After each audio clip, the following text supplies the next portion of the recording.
Hello, everybody, and welcome to another episode of Eating at a Meeting, and actually the 2026 Food Allergy Awareness Week here in the US. Those in the UK celebrated it a couple of weeks ago, but I am so excited to bring you 3 UK event professionals who are working to standardize dietary needs and management. And I'm excited to talk to them about what we're doing. To my left, I guess, is Anita Macdonald, who leads the ABPCO and now Association of, tell me what it is, Matt. Association of British Professional Conference Organisers. British But Professional ABPCO for ABPCO, this task force that has put this together, but she also works for Meet Cambridge. And then Matt, who just kindly answered the question about his own association, sorry about that, the Association of British Professional Conference Organizers. He is the executive director of that organization. And then below me is Sammy Connell, who manages 60 plus conferences a year at NASUWT and lives the in-house organizer reality every single day. Welcome to the show, everybody. Hi, thank you.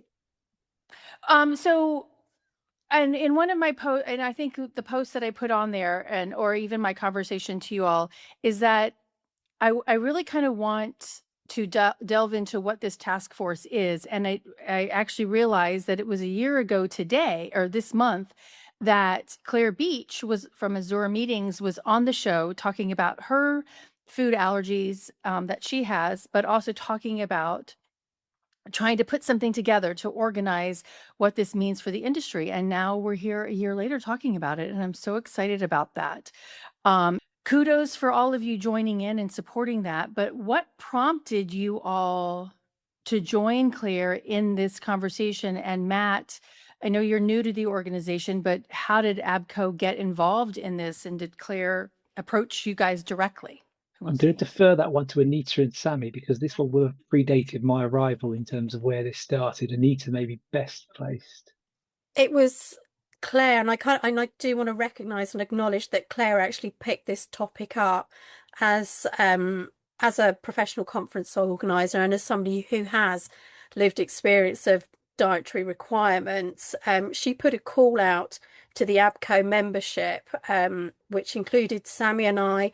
And I think about a dozen other people that responded to Claire's request, where she sort of said, I think we need to do something around dietary requirements. And it came off the back of another project that Claire and I had been involved with around neurodiversity at events and putting the checklist together. So I think Claire had gone to an event. She'd not had a great experience around managing her dietary requirements, and she took the mantle and just thought, I can either never go to events again, or I can be part of a system that can change it. And that's where the drive came from.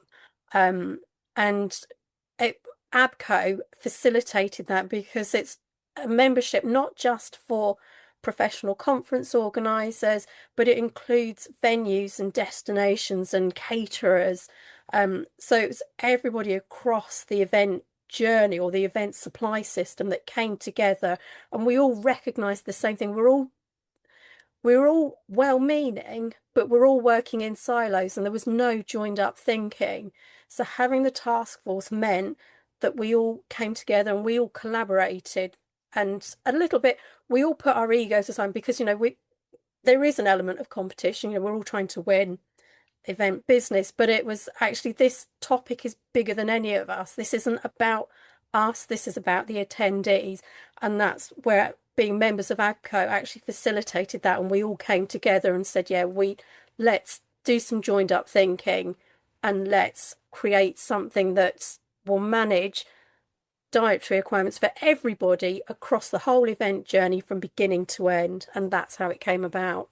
Sammy, I don't know if there was anything you wanted to I think you've hit the nail on the head. And I think from an organizer perspective, we're always looking at ways that we can improve, our sort of delegates experience. And I think for NASUWT, which is a teachers union, we have a really large membership and we have lots of events happening, but we also have teachers attending, but we also have their children. So we're also responsible for the members' experience and their dietaries, but also their, most prized possession, which is their children, whilst on site with us. So we're always looking at ways that we can improve our member experience. And dietary is one that we've struggled with over the years. And it has been, dare I say it, hit and miss, depending on the venue that we're working with, depending on the service that we get, depending on the staffing on the day. So we, in our debriefs, dietaries was always coming up as a thing that we weren't able to nail. We've won awards for industry awards for the work we've done around accessibility and EDI. So when this came up, the whole team jumped at it and was like, can we be part of this? Can we help shape the narrative? And I think from a personal perspective, I'm dairy intolerant, and my husband's a diabetic, so it's important that he eats at certain points of the day, and it's important I don't eat certain things. So from a personal perspective, I also had an invested interest. So it was great that ABPCO, with the launch of Claire and Anita as well, were very much at the forefront of driving this task force and getting it off the ground. Well, and participating in it in some of the calls myself, I love the fact that there were big venues, there were small venues, there were planners. It was a wide gamut, and it's interesting to listen to, because some of them work for some of the big food management companies, right? The venue management companies, and they were saying this is what our process is, and providing guidance to that, and I loved that, because it's. Actually, somebody said to me the other day, and I think I mentioned this on the show a couple of weeks ago, but somebody was interviewing me to speak at their event and about this topic, right? Food dietary needs. And she's like, well, in the end, isn't it just up to the person who's the diner? And I'm like, yes, if you put a plate in front of them, they need to make the decision, but you as the event organizer have a responsibility, as with all of your vendors that you work with. It's not just, hey, this person's like, because you're ordering the food for them, right? Yeah, I wouldn't say it's just on the diner, actually. It starts right at the very beginning of any event. Before you even start planning your event, when you start creating your registration form, there's what dietary information are you collecting? And from a venue's point of view, has this event been run before?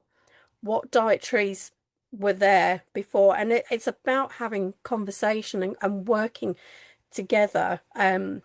Because in the UK, if somebody has an allergic reaction, a severe allergic reaction to a food, it is life-threatening, and there is a duty of care and there is a legal responsibility, and it's not just down to the diners. So organisations like Kit Medical have anaphylaxis pens on site, and they do like an annual subscription. So in the UK, where you have a subscription to having fire hydrants in place, it's exactly the same process, but you're actually having EpiPens, or you have these adrenaline pens. And this came about from conversations that I had with David Crowe at Levy. So they're the big food caterer and do some of the massive UK sports events in the UK. And we talked about the adrenaline pens, and he sort of said, it's not just about having the adrenaline pen on that person. If they have a food allergy, sometimes that pen can be out of date, or they've not brought it with them. So he said that's why having a subscription or having something like Kit Medical, those pens, if you need to administer them, they are in date. So it's not, the reliance isn't just on the attendee, it's on everybody. There is a whole process to it, to making sure that somebody feels safe. And allergic reaction can happen anytime, anywhere, any place. You don't even necessarily have to have had a reaction before. It can just come on from anywhere. So I think it's quite important, especially for venues and caterers, to be aware of that and to potentially have adrenaline pens on site ready for those incidences. Well, a big shout out to Zach, who designed the company in college. And so I'm so excited and proud of him of what he's accomplished with Kit Medical and his whole team. But you're right. And here in the United States, there are like, I think 36 states out of the 50 that allow places of public accommodation to stock epinephrine, but I don't think any of them do. So I love that Zach has done that. And I love the fact that Levy and other venues are looking at that, because it is, somebody could not have never know that they actually had a reaction to something, be allergic to something. And so I love that you brought that up. Matt, and I know you're new in all of this, but like, how has your participation in this since you've joined ABPCO, with the toolkit and the task force, and you had a session at the conference recently, what was the tipping point that you have heard from members, and since the task force has been done, that you really wanted to get behind this and stick with it? Well, my background was also in events. So although I'm new to ABPCO, I'm not new to events. So I've been on the journey, if you like, as an event organizer. So we've all seen over the years how this has got more and more complicated in terms of the list and the variations you get on dietary requirements. And of course, preferences. We haven't gone there yet. We've talked very much about the allergy side of things, but it's a much broader picture than that. So it's got a more complex world throughout my professional career. And it was something that is absolutely relevant to everybody that is part of ABPCO. Anita's already talked about the breadth of our membership. We aren't just about the in-house or the association event organisers. It is the venues, it is the service providers, it's that whole ecosystem. And it was something that was going to be relevant to everybody at our annual conference, hence it being given this headline plenary slot we wanted everybody to be there for.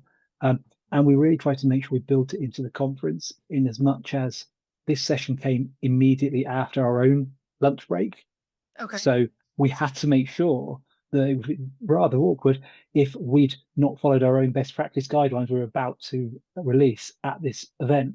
The venue we work with, the East Midlands Conference Centre in Nottingham, were fantastic. So they were briefed ahead of time. They wanted to know what these new guidelines look like, what the toolkit involved, because they clearly wanted to make sure they did everything they could. And we had glowing feedback. So we made sure we practiced what we preached. That was very, very important. It's just such an important area to all of our members, regardless of where they're working. That's so true. And it impacts all of us. And kind of going back to that thing, isn't it up just to the diner? But it's not. I mean, when I pay money to go to your conference and you ask me that question, I'm making the assumption that you're going to do something about it, right? Yeah. And I think, go ahead. On a scale, you've got, nuts will kill me, nuts may kill me, nuts will make me very unwell, nuts may make me very unwell.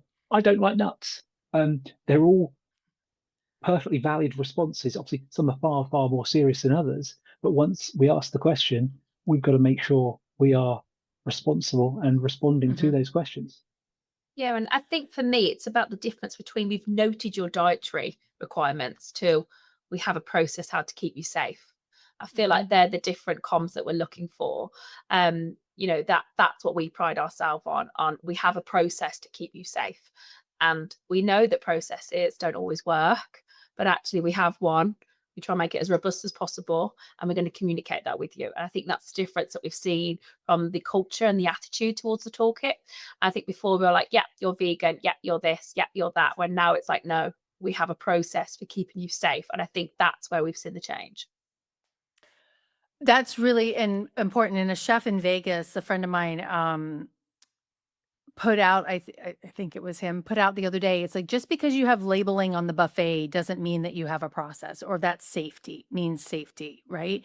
It's all that stuff that's behind the scenes. And so, Anita, can you walk us through, the system that's been designed in the toolkit, and from the moment like we designed the registration form, and then in that process, have you found anything that it's come into friction from any side of any perspective of who's in the wheelhouse? Sure. So I think sort of just picking up on something that Sammy said. So one of the things that we've done is that we've created a glossary um, to actually make it clear when somebody says, and again, like you said, a gluten-free in the UK is a legally protected term. It's a legal term. You cannot claim something is gluten-free unless it has less than, I think it's 25 parts per million of gluten in it, and it has to be confirmed by lab testing. You can't say this, I'm saying this is gluten-free. You have to have evidence to prove that it is gluten-free. So as I said, we've created this glossary, and we've created a checklist. And what we've done is that we have one that's for PCOs and event bookers and planners to use, and then another one for venues and caterers to use, because we wanted to have something that was across the journey, and we wanted everybody to be speaking the same language. So hence that's why we had these two checklists and this standardized glossary. We also recognized that for some of the venues and for the PCOs and the event bookers, they may be having international delegates attending their event where English may not be their first language, or you have people who are neurodiverse. So we created a set of icons as well for everybody to use. And I kind of want to say as well, these are free resources as well. It was important to us that these were free and that there was no firewall, because at the end of the day, food and drink is a basic human right. And as Sammy said, and Matt as well, if you get it wrong, it's the first thing attendees are going to complain about. So it was really important to us to get everybody on the same sheet and get everybody saying the same thing and working together. And as Matt said, the East Midlands Conference Centre, when we launched the toolkit, they worked with us to put a menu together. So they shared their initial ideas for the menu, and with discussions that we had, they tweaked it. And again, we came at it as saying, we're not saying that you've got to do every single point on this checklist. We're asking that just do one or two. If that's all you can manage, just do one or two. Make a start and progress from that, because those one or two basic changes will make a big difference to somebody feeling safe, feeling seen, feeling included.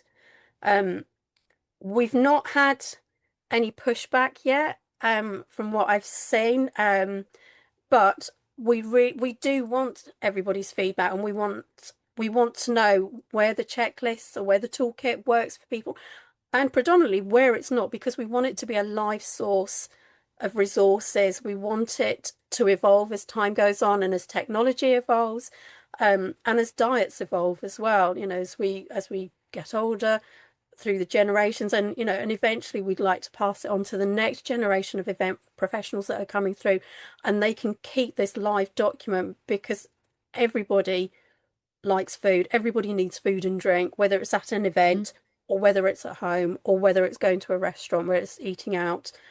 Everybody needs food and drink, and if this is something that helps people in the future, now and in the future, to keep safe and feel included, then it's a good thing. I want to go back to Matt, because you did the session and you introduced it at the conference. What was the biggest takeaway from the attendees of that session? Did they think that it went well? Yeah, I mean, the feedback we've had from the conference has been overwhelmingly positive, and this particular session, I haven't shared this with Anita yet, but I will. All really positive, and also we obviously asked the delegates about the wider experience and the food we've served, and they themselves could see there was a link between what we did and what we said, and that was really important, because we want to be leading on this. So the session went well, and I think the other thing that I would just throw in here, I think was really important, was one of the recommendations is that there is always somebody from the venue catering team, the chef ideally, who's on hand when food is being served. So if people have got questions, they can go there. Because as event planners, we're wearing lots of different hats. We're not always the experts, particularly when it's the nuance of the dietary requirements. We don't always know the answer, and you don't have to go and try and find that person, because by the time you've found them, you're 20 minutes into the lunch break, everybody's going back in and that person still hasn't eaten. So having that person there, clearly identifiable as well, because having them there and lost in a crowd, that's no good. But having them there, clearly identifiable, that makes a big difference. And like I said, the venue we used really did buy into this. They could see the value in it, and they wanted to be part of the launch. Yeah, That's I think it's awesome. key to sort of, when people ask you questions, I'm really clear as I'm not in the kitchen. I am only as good as the information that I've got in front of me, and I think having the chef or a designated sort of dietary person is really key to success, because, and also having them trained and being confident in what they're saying. And we've all been there where you've had, oh, I think that might be dairy free, I think that might be gluten, oh yeah, I think that's vegan. The word think is just not good enough. Right. And I think you need trained people that know exactly what's in there. And I'm really honest and say, I'm not in the kitchen, so that's not, it can't sit with me as the person to be giving that advice, because I'm the conference organizer. I'm not responsible for what happens in the kitchen. Right.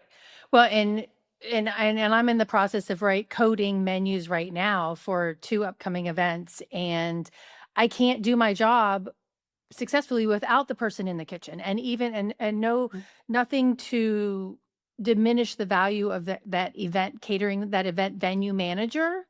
They're not in the kitchen. In either. Right. No. Yeah. Right. Right. Yeah. So they need to know, they need the chef to answer those questions. And even one time I was doing menu coding and the chef had quickly written down things and I had questions about it. And the CSM took it back to the sous chefs. And they're like, oh no, this is how it works. Cause so even sometimes the executive chef is not even the one, because they're not the ones on the line. Sammy, I want to go back because what you just said, I think, is really important, but you produce about 60 events a year, right? And I know because of your dietary need and your husband's as well, you've probably been in tuned with this.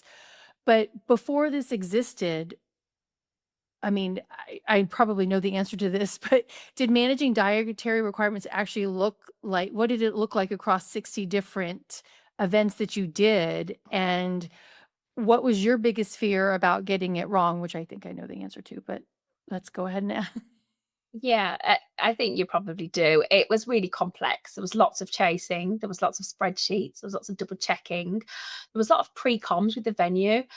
Most of our pre-meetings were dominated by catering, and not focusing on other elements, because we were so at times paranoid that they were truly understanding what our needs are of our members, but also that we had children as young as 3-4 months old with us on site, right the way up to 16-year-olds. So we felt a huge sense of responsibility that not only did we have our members with us, our teachers, but also their children. And I think that's when you really feel a sense of responsibility. And it was also double checking and hoping that it met the right person, and on the day spending a lot of time with that on-site manager and trying to get in touch with the kitchen and understand. And obviously our events tend to be a Friday night because they're teachers, and a Saturday day, so we'd be crossing into weekend work, into shift workers, into different times. So we'd have a formal dinner on the night and then a conference on the next day. So we were often having to repeat ourselves over and over again, because the shift patterns would change and different managers would be back on again. And it wasn't always communicated that, well, what we had said to the Friday night manager wasn't always communicated to the Saturday. And I guess our biggest fear, truthfully, but being really honest, wasn't that we wasn't going to be able to meet someone's dietary. It was someone, quite frankly, life or death situation. And we could see what our needs were. And being, we've got things like severe orange allergies, severe chili allergies, severe garlic allergies. Now, these are things that are really common in hotels predominantly that we're working in. And it was I think that was our biggest fear, that actually we know that somebody potentially, if it all goes horribly wrong, might not be going home. And that was our biggest fear. And I think that's why this, when it came about, we jumped on it, because, we feel that we've got a sense of duty of care, as Anita's alluded to. We all want our attendees fundamentally to go home safe, yes, we want them to learn things and be engaged and, you know, be transformed in terms of their learning and development and networking, but ultimately, right, we want them to go home to their family safe. And I feel like that's where we've seen more and more in the news, the horror stories, and you know that actually that potentially could happen on your watch. So I think that's where we absolutely were sitting.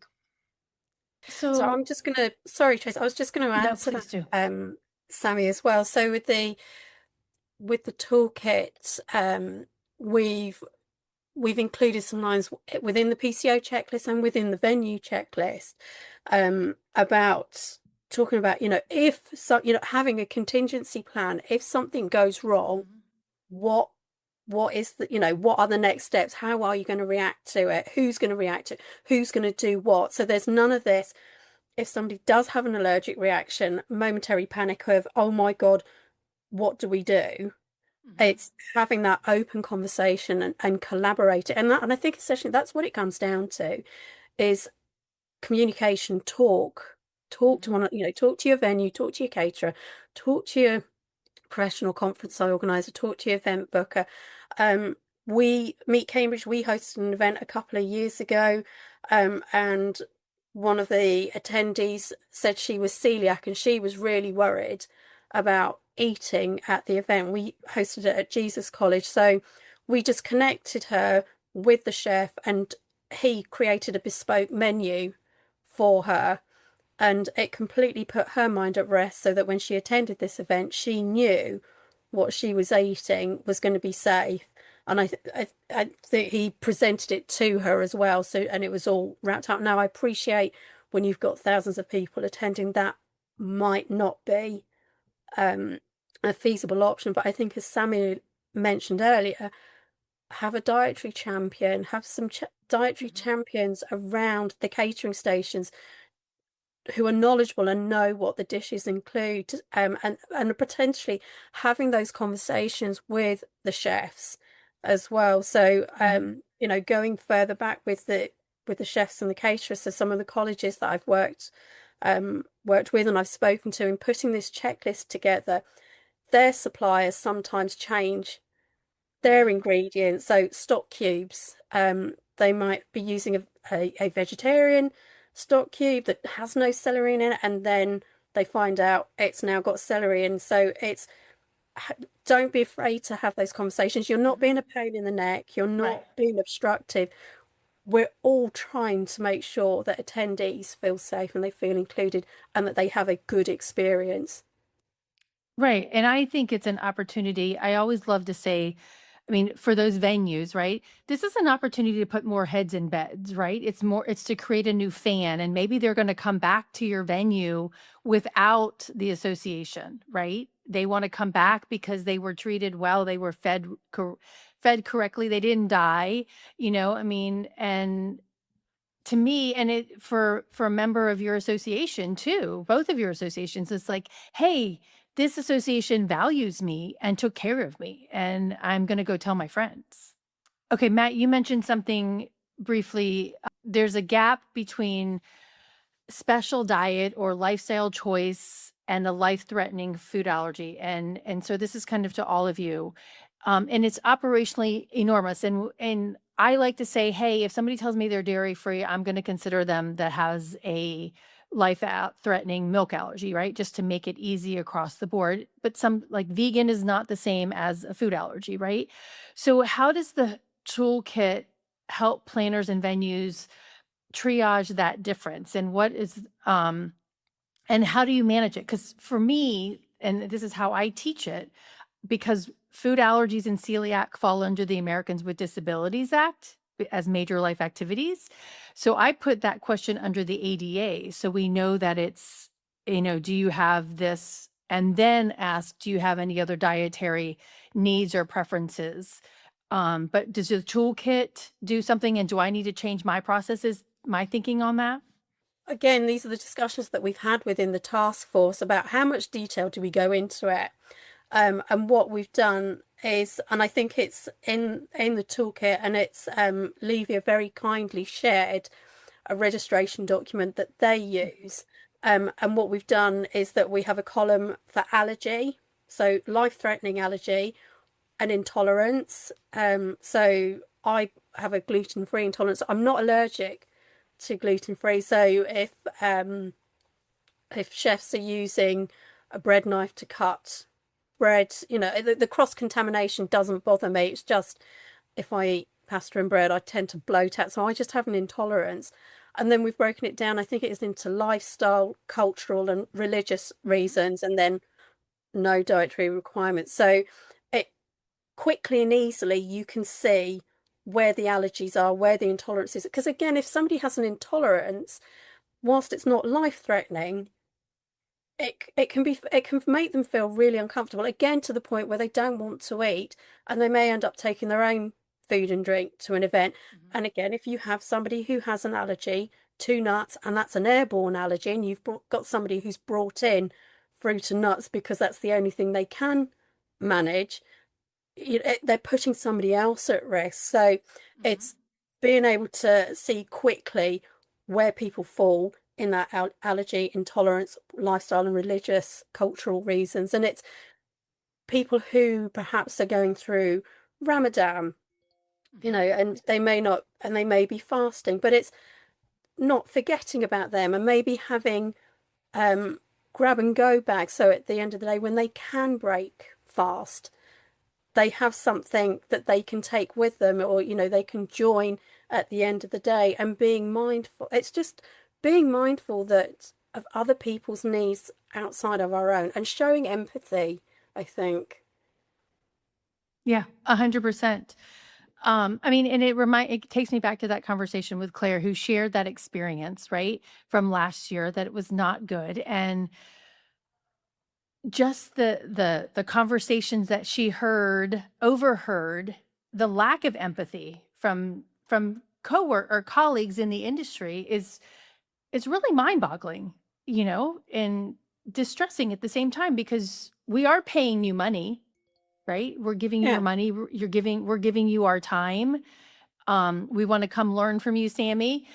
And this is the way that it's apathetic, right? If you've had somebody who's paid to attend your event and they have dietary requirements, why can they not expect the same experience and have the same experience as somebody who has no dietary requirements? Why are we as an industry almost treating them as second-rate attendees? That we should be, in this day of equity, diversity, and inclusion, we should be treating everybody the same. Yeah, and just to pick up on that, our events, our members don't pay to attend. They can attend via their membership, so they pay a subscription and they're part of the trade union movement. But I think we look at it as they're paying with their time. So they're spending Friday night of their own time with us, and all day Saturday of their own personal time with us. And I think, when I worked for an organisation that paid £500 for this, you were kind of making sure that their lunch value felt like it was a premium end. And we're in the mix of actually they're spending their weekends with us and wanting to grow the union and develop themselves and support the teaching profession. And I think there's that mix between, that I don't know, I feel like we've built a culture where people think that they're fussy eaters, or it's just that they don't like garlic, or they don't, and I think there's a bit of a culture of that. And I don't think that's the case. I think people are starting to have more intolerances and more allergies and more preferences, and are having more thought over their diet and being more in tune with their own bodies about what's affecting them. Especially, our membership is 70% women, and actually a large proportion of our membership are in the menopause. So, a lot of that comes back to the food that they're eating and how they're feeling, and foods that perhaps they didn't have an intolerance to before. And so we have to be very careful how we're curating menus, full stop, without allergies or intolerances. So I think it's just having that balance between, this is not them being fussy, not somebody telling you that they don't want to eat a certain thing. There's usually a strong rationale from it, and they have no control over what they're going to eat, right? A lot of our food is either plated or buffet, where they get some choice, but they're not having much choice over what they're eating. And I think if they've spent the time to tell us, the very least that we can do is make sure that they're catered for and felt that, I've watched people nervously eat food because they're not sure if they, and then how can you enjoy a meal if you're nervously eating it, thinking, is this going to make me sick, or shall I scrape this bit off because I'm not sure that is actually vegan, or, you know, this bit. I think I've been at tables, I'm sure we all have, where people have nervously eaten food around us, and that doesn't create any sort of memorable experience that you'd want to relay again, right? Right. No, not at all. And they might not come back. Exactly. That, well, Yeah. I certainly wouldn't. Right. Yeah. And they also don't want to talk about their medical issues. Like, oh, by the way, I got to go sit in the John for a while, right? Because I, you know, or go to my room and puke, right? That's not what they want to do. And that's not what we want them to stay. We want them to Yeah, be in the room. and I think we don't want people to feel like they have to explain their personal dietaries at every opportunity. They should tell us once, and that should be enough. They shouldn't have to come in, check with the organizer, check that their nameplate, check that it's been plated up. You shouldn't have to have delegates remind us time and time again that they've got some sort of dietary preference. Once should be plenty.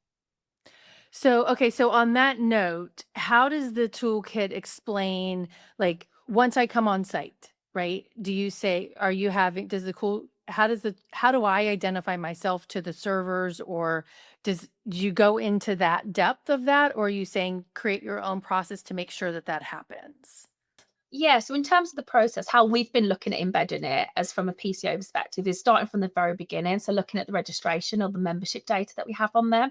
Are we asking enough detail? Is it a preference? Is it an allergy? Understanding that. If they mention that it's an allergy, do they have an EpiPen? Will they be bringing it? If they're a diabetic, do they have certain, you know, so it's kind of drilling down on that data and, you know, making sure, as Anita said, that we're really getting the kind of full breadth of their requirements right at the early stage.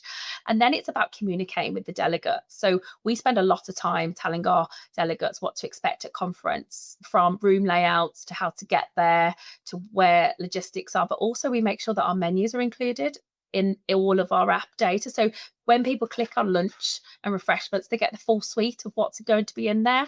So actually, if you do have a delegate that perhaps can't eat spicy food and the only vegan choice is spicy, then they can let us know about that in advance. And also some members decide that due to their own dietary restrictions that they can't eat things on the menu, and they might contact us, or some, you know, ask if they can bring their own. So I think it's like giving them as much information to make informed decisions.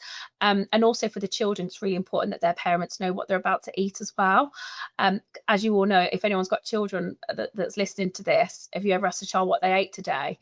They can never recall what they ate, how, you know, so we make sure that people know, their parents, what they're about to eat, where they're going to eat it, what times, and so forth. So I think the communication is really key, and that's something that we've been embedding. But also, you know, when we're talking to venues about RFPs, we're making sure that we're now asking them, have you seen this toolkit and what parts of it do you implement? And I think that's where the switch is going to come, when PCOs start asking those suppliers, have you seen this toolkit?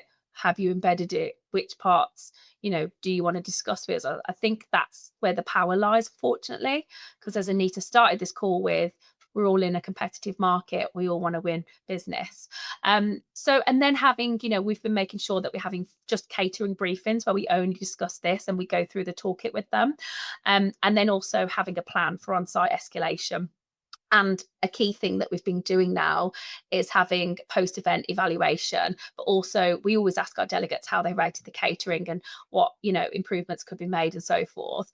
And sharing this with the venue, but also sharing our own experience of working with them. And I think now, because we have so many events and we work in so many different venues, we're able to say, actually, when we worked with X, they were able to put a champion there, or they had a pop-up banner with somebody in lime green, and that was really easy to identify them, or the chef came out and did a talk before lunch and told everyone what they're about to eat and where it's all been grown, and if anyone's got any allergies to go to this desk. And we've been able to kind of, because we do work with so many venues, large, big international centres, to hotels, to small educational settings, we're able to kind of share best practice, but not just this is a good idea. We're able to say, oh, and here's the link for the toolkit. And I think that's, as a PCO, as an in-house organizer, where we sit with how we're embedding it and trying to change the narrative.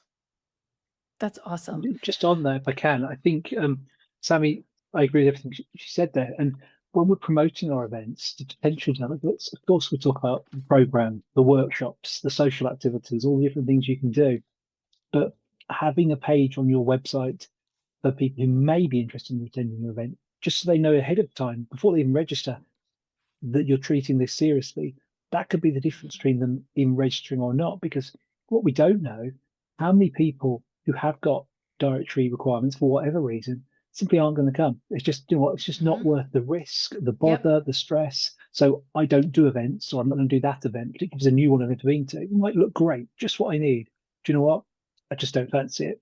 So how much business is being lost? Well, you know, obviously there is a very important responsibility, but there's also, beyond the duty of care, the cold hard business of how many people aren't coming to your event that might, if you just took a bit more time to tell them up front about how you're going to look after them when you're on site. I love that. And I actually want the like food festivals to apply that same process to it, because how many people want to go to a food festival, right? And enjoy the food, or a music festival or whatever, and they don't want to go because you can't bring in outside food or whatever. And how many tickets did you not sell? Right? It just makes sense. And I'm so glad that I have the three of you, and like I'm in this venue of like, oh my God, they're saying everything that I say. And it's amazing. But I mean, Matt, it comes down to a business decision, right? Yeah, I mean, look, as an association, there are also those duties of care, but there is Right. that business side too. Yeah, it's just we know it's hard. Don't get me wrong; it's difficult as an event organizer, and it gets more difficult. And obviously, we're heavily reliant on the venues and the catering teams. Like we say, we ask the right questions. It's on us to ask the right questions. It's on us to gather that information. It's on us to share that information, to clarify, to make sure everybody understands it. We're then in the hands of the venues. We also work with them, the catering teams. Yeah, it's hard, but it's lots of aspects of running events can be challenging. It's part of the job, isn't it? And it's part of what you have to do. In the same way, it's about that duty of care to make sure people have a good time. As Sammy said, if they're worrying about, can I eat this? Should I eat this? Should I just eat that food I brought with me? Should I just go without? It's only a day. You know, if they're doing any of those things, they're not going to get the most from the thing that they are there to do, which is to learn, to network, to engage, and they'll get the most from the experience, and they might not come back. Mm-hmm. Yeah. I mean, and I have to, and I tell people all the time, it's not easy. It's not something that you can just do on a flip. But Anita, I liked how you said, just do one or two things first. Choose to do one or two things and start there and build up. But I also think you said it at the very beginning, I think, is the staffing, right? And Sammy, you mentioned it even too. Is like the staff on Friday night is not the same as Saturday morning, and a lot of these people, or they're not and I don't know if you have that this is, the A team, the B team, and the C team, and the C team is on call, needed, and so they're not getting the same, information as the A team that's 40 hours a week, right? The purpose of the toolkit isn't about having more processes.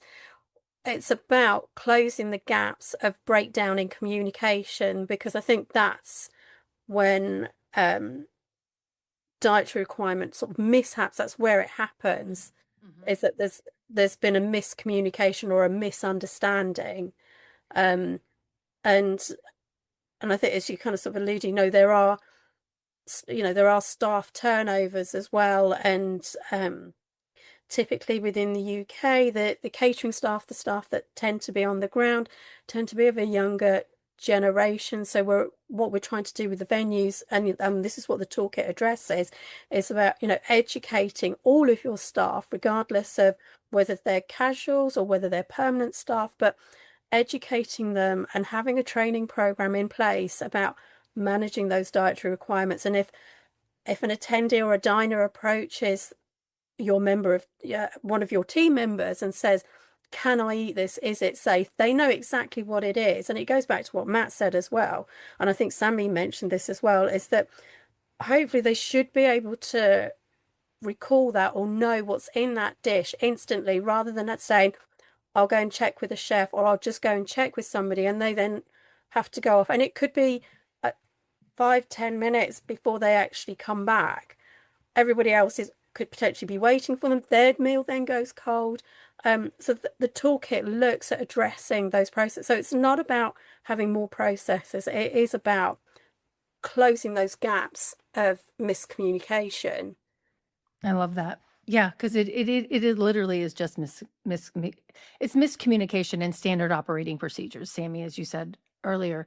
Okay, so how does everybody get a hold of this toolkit? And I didn't make a little thing to. So it's on the Meet Cambridge website. Do you want me to put it in the chat? I've already put it in there. Oh, you don't? You have? Okay. Oh, okay. Fabulous. Awesome. Thank you. Now I got to find where the chat is, Sammy. But we would really love to hear your viewers and your listeners' comments and feedback on the toolkit. As I said, because we want this to be a living bank of resources. We don't want it to. What we don't want to do is just say, "Yay, we've done this job. We've created this toolkit. See you later, everybody. We're off." You know, we've done our job, because food and drink doesn't stay static. It moves. It's a constant evolving thing. So we want to keep this moving. We want to keep it going. And in order to do that, we need people to be honest about it, and we need their feedback. We need people's feedback. We need their comments or their ideas of what else we can include, because if they've got an idea, the chances are somebody else has thought it as well. We just need one person to tell us so that we can start updating it and we can incorporate it. All right, I think I got it. Well, that's very long. Yeah. But there it is. And I'll put it in the comments and on Facebook, LinkedIn, and YouTube as well, so everybody can get right to it. So I should have created a thing for it. But no, this is so exciting. And I do have to say too, I mean, you all have had the regulations around food allergy labeling 14 years longer than we have, and we still don't have them, right? California just passed a law, and it only pertains to chain locations. But there are some other states that are starting to implement similar laws, around food allergy labeling, and, naming the top 9, and you also have 14 versus us on 9. So I hope it doesn't take us, I hope we can, I can help continue to push this through so that we're working at it and we're not, implementing this 14 years after the fact. Not dissing our industry, but at the same time, it takes time to implement. It's not something that can happen overnight. Okay, I have a couple of rapid fire questions. Are you guys up for that? Yeah, absolutely. Fire away. Okay. One place in the world you haven't been to yet, but you want to experience their food. I'll go first. I would love to go to Japan. I think their attention to detail and the respect that they have around food, and also it seems a bit of like theatre of dining. I think I'd be a bit obsessed with that. Okay, awesome. Anita? Korea, because I like their food at home. Okay. So I would like to go there and actually taste authentic Korean food. In fact, it's making my mouth water just thinking. No, it's dinner time. It's dinner time here. So Okay. I'm hungry. Yeah, I'm still up and I'm getting hungry now. Matt, what about you? I'm going to go a bit close to home, but it's somewhere I've never actually been though. I like Italian, so I'm going to say Italy. Oh, Okay. Italy's food is amazing, Matt. It is You need to amazing. go. It's so good. Okay. Last minute dietary request the morning of an event. What's your first move? Shall I go first? This one again? I think for me, it's always about the severity. Just find out the severity, have a chat with the delegate yourself. If you can get the catering manager over as well, and the ops manager and yourself, and all hear what is it that's happening, what's the severity, and then start agreeing what's safe to eat, what's not, and then get to go to the kitchen. And you can't really go into kitchen, so get the chef out of the kitchen and let's have a proper conversation. But yeah, for me, it's the key thing that pings into my head is severity. What is this going to do? We had a conference not long ago when a delegate walked in and to a massive exhibition and said, I'm allergic to oranges, and we'd put loads of fruit bowls out And I was like, oh my God, how allergic are you? And it was like a real low level, gets a rash, has an antihistamine. But again, just trying to, we can get them removed and stuff, but just trying to work out the severity with my first fall. Yeah. Shaking someone's hand after he can't shake somebody's hand. No. Yeah. Mm-hmm. Do either one of you want to address that? Yeah, I mean, I'd agree with Sammy on that, as determine the severity of it, and then I would approach the kitchen or my contact at the venue, and just say, right, this has happened, and then introduce the delegate to the chef and let them work together, because then, for me, the attendee's getting the right information from the right person, and there's not a chain of communication. They can speak directly to one another and create whatever it is they need to do, and it kind of sort of takes me out, and I can go back to managing my event. Yeah, I completely agree, and it's actually quite common. I don't know if it's perhaps more common in the UK than the US, perhaps because of the sheer landmass, but it's not uncommon to have last minute changes where people say, I'm not coming, but this person's coming in my place because it's only an hour down the road. And it's that person who's got the new dietary requirements that will be different to the other person. Perhaps in the US that's less common because they're a little bit further to travel to these things, but it's quite common to have those substitutions at the last minute, and they're the ones that can cause the challenge. Oh yeah, no, we have those here. I get those as well. Okay, and then what is just two more questions. What's one conference food you don't want to have on a buffet anymore? What are you so tired of? Oh, I can do that one. Elderflower cordial. What? As a drink, if you're having a drinks reception and they offer prosecco, the non-alcoholic version usually involves elderflower in some shape or form, and it's really quite sweet. I used to really like it. I've drunk so much of it now at different events that I am fed up with it, and it comes back to, again, that just because I'm not drinking alcohol doesn't mean that I don't want the same experience or to be treated any differently to those who might be having prosecco or champagne, fizzing wine, or having cocktails. I want to have the same experience as them. I think you're so right. And there's so much like mocktails and no prosecco and non-alcoholic wines and beers now. We have no excuse to just offer orange juice. I think for me it would be anything beige. I just feel like the beige buffet just tears me apart. But also the worst thing for me is offering me as dairy free a fruit salad for dessert. Yes. I just so offended. I just like, I know. I don't want that. Like a melon with a bit of mint on top. It's just not cutting it. And somebody's sitting next to me with a big eat a mess or a big lemon tart. I'm just like, oh my God, this doesn't feel right. So yeah, please don't offer no more fruit platters for anyone with a dietary for desserts. And I'll go Especially anything on a with cold day. bones. Sorry, No. Matt. Anything with bones. You don't want to be picking up things and picking around. He's got them at home, fine, but not anything with bones. All right, Sammy, one of the things that I've been doing recently is buying the Loopy Whisk. She's on Instagram. Okay. She's out of the UK, and she was up for a James Beard Award for her cookbook, but she teaches you how to make all these different pastries, dairy-free, vegan, gluten-free.